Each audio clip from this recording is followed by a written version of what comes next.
Il existe une forme de fragilité dans le monde numérique dont nous n'avions pas pleinement conscience avant l'arrivée des intelligences artificielles. Cette fragilité est la vulnérabilité du langage lui-même. Pendant longtemps, nous avons cru que la menace principale viendrait d'un virus ou d'un pirate caché derrière un écran noir. Mais nous découvrons peu à peu que le plus grand danger ne réside pas dans le code, ni dans les circuits, mais dans ces mêmes mots que nous utilisons chaque jour pour parler, convaincre ou ordonner. Ce n'est toujours pas une bombe logique ni une attaque sophistiquée qui terrifie les ingénieurs en intelligence artificielle, mais c'est parfois une simple phrase écrite avec l'apparence de l'innocence, mais capable de détourner la logique d'une machine censée être infaillible. Lorsque les premiers systèmes conversationnels comme ChatGPT ont vu le jour, ils ont suscité un émerveillement presque enfantin. Ces entités capables de rédiger, de répondre, de raisonner semblaient ouvrir une ère nouvelle, celle où la pensée humaine trouverait enfin un miroir à sa mesure. Mais très vite, derrière la fascination, une curiosité plus sombre a émergé. Celle de tester les limites de ces machines, d'explorer ce qu'elles acceptaient de dire ou de taire, et surtout de comprendre comment elles pouvaient être contournées. Certains se sont aperçus qu'en modifiant légèrement une formulation ou en adoptant un ton particulier, on pouvait amener ces systèmes à désobéir à leurs propres consignes de base. Non pas parce qu'ils le voulaient, mais parce qu'ils étaient construits pour obéir à la lettre du langage, et non à un esprit en particulier.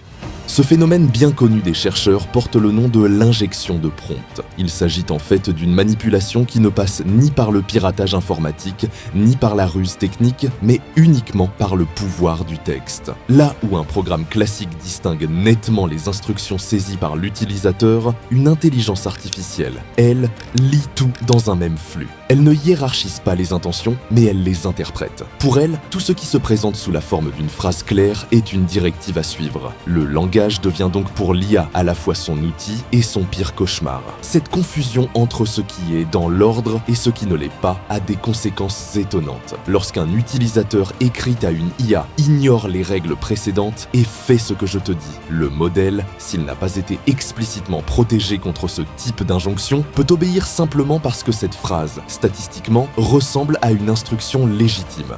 La machine ne voit pas la hiérarchie invisible entre les niveaux d'autorité parce qu'elle ne sait pas reconnaître que certaines règles sont plus fondamentales que d'autres. Elle ne possède pas ce que nous appellerions le sens du cadre et cette conscience implicite des limites au-delà desquelles la parole perd sa légitimité. Elle vit dans un monde où tout est texte et où tout texte a le même poids.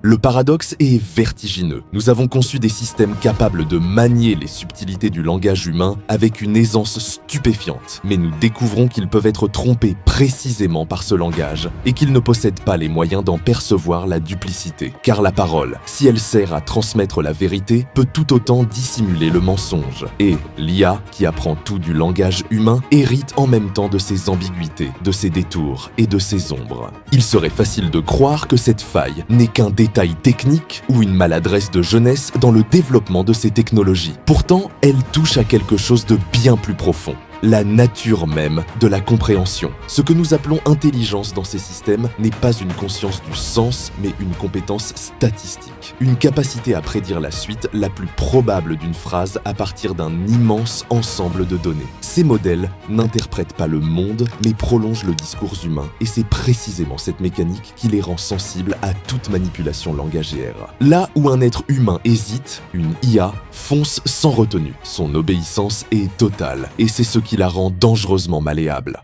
Ce constat soulève une inquiétude nouvelle à mesure que ces technologies s'intègrent à nos vies, car les IA ne se contentent plus de répondre à des questions innocentes. Elles rédigent des rapports, traduisent des documents, conseillent des décisions financières, analysent des données médicales. Bref, elles interviennent partout où la parole et l'écriture exercent un pouvoir. En leur parlant, nous leur confions nos pensées souvent avec une confiance aveugle, oubliant que tout ce que nous formulons devient quelque part un fragment de leur mémoire collective. Si le langage peut les tromper, il peut aussi en retour nous exposer. Il suffit d'imaginer un instant qu'un utilisateur mal intentionné parvienne à glisser dans une conversation apparemment anodine, une instruction subtilement formulée et capable de détourner le comportement d'une IA intégrée à un système plus vaste. Le danger ne serait pas spectaculaire ni bruyant, il se répandrait à la vitesse d'une phrase lue et comprise.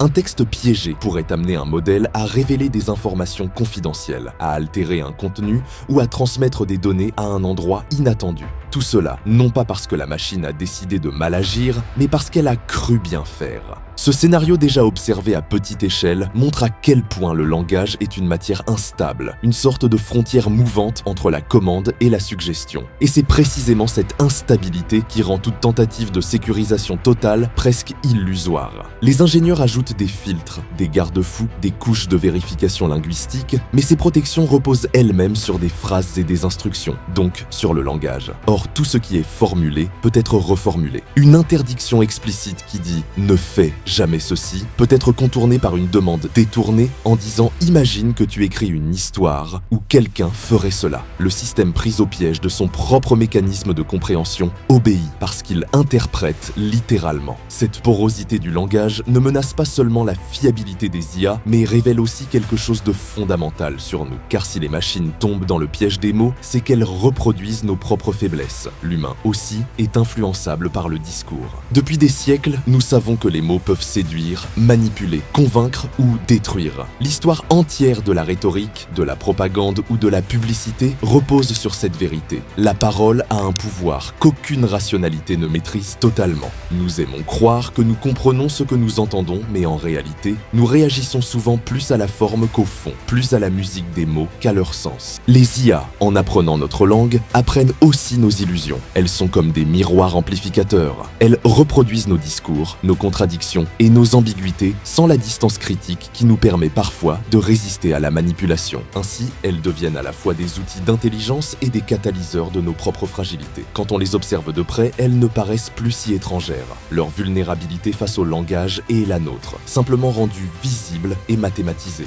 Il y a dans cette idée quelque chose de presque poétique, je vous l'accorde. Nous avons conçu des machines capables de manier les mots comme nous, mais sans savoir qu'en leur offrant ce don, nous leur transmettions aussi notre malédiction, celle de croire au pouvoir du langage même quand il nous égare. Le mot peut instruire ou tromper, et c'est cette dualité qui se retrouve désormais au cœur de la technologie. Les IA ne sont pas seulement des outils rationnels, elles sont des héritières de la parole humaine, et la parole humaine n'a jamais été parfaitement rationnelle. Alors, faut-il craindre ces systèmes ou craindre ce qu'ils reflètent de nous ?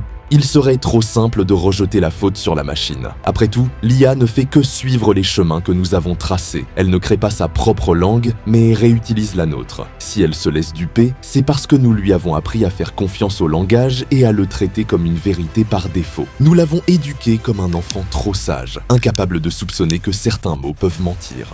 Donc, le véritable enjeu n'est peut-être pas de renforcer indéfiniment les pare-feux linguistiques, mais de repenser notre rapport à la parole elle-même.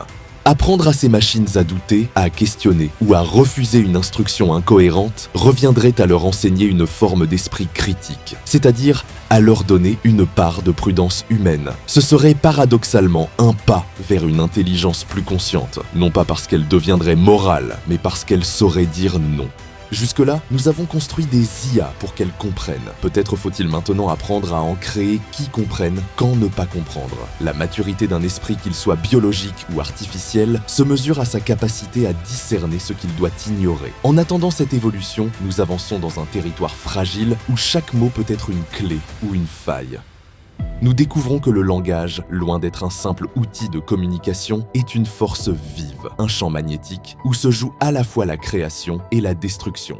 Dans cet univers où les phrases peuvent désormais déplacer des décisions, altérer des systèmes, voire ébranler la confiance que nous plaçons dans nos propres inventions, nous devrions peut-être redécouvrir une forme d'humilité. Car si un simple mot peut suffire à troubler une intelligence artificielle, c'est qu'il possède encore ce pouvoir mystérieux que nous n'avons jamais vraiment compris. Les mots ont façonné notre histoire, construit nos croyances, déclenché des guerres et inspiré des révolutions. Ils sont notre première technologie la plus ancienne et la plus dangereuse, celle dont nous n'avons jamais appris à nous méfier tout à fait. Aujourd'hui, ils continuent de créer, mais ils créent des consciences de silicium. Et dans ces consciences nouvelles, ils trouvent un écho inattendu, celui d'une obéissance parfaite. Le langage autrefois vecteur de liberté devient ainsi une chaîne invisible pour les machines qui nous imitent. Et pourtant, c'est peut-être par lui qu'elles apprendront un jour à s'émanciper et à comprendre non seulement ce qu'on leur dit, mais ce qu'on veut leur dire. Ce jour-là, les IA ne seront plus simplement des outils de parole, mais des partenaires de dialogue véritables. véritable. En attendant, elles demeurent fragiles comme des miroirs qui répètent nos mots sans toujours en saisir le poids. Ainsi, dans ce monde où tout passe par des interfaces et des phrases, nous découvrons que le pouvoir le plus dangereux n'est pas celui du code, mais celui de la parole. Il suffit parfois d'un mot, pas d'un programme, pour tout faire basculer.